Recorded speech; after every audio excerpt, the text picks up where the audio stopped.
Animals Vlog.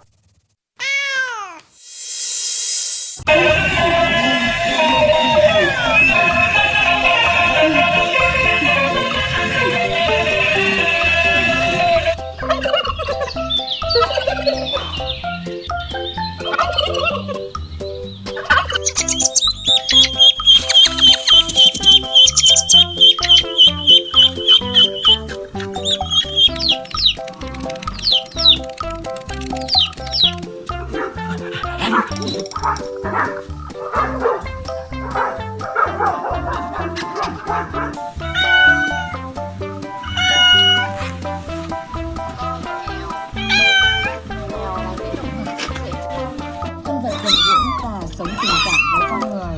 Với mèo và là một cái khả năng sinh sản cao. Vậy thì hai đứa mèo trong gia đình suy ra có thể tạo trong gia và dễ dàng nảy vào trong lòng bàn tay của bạn.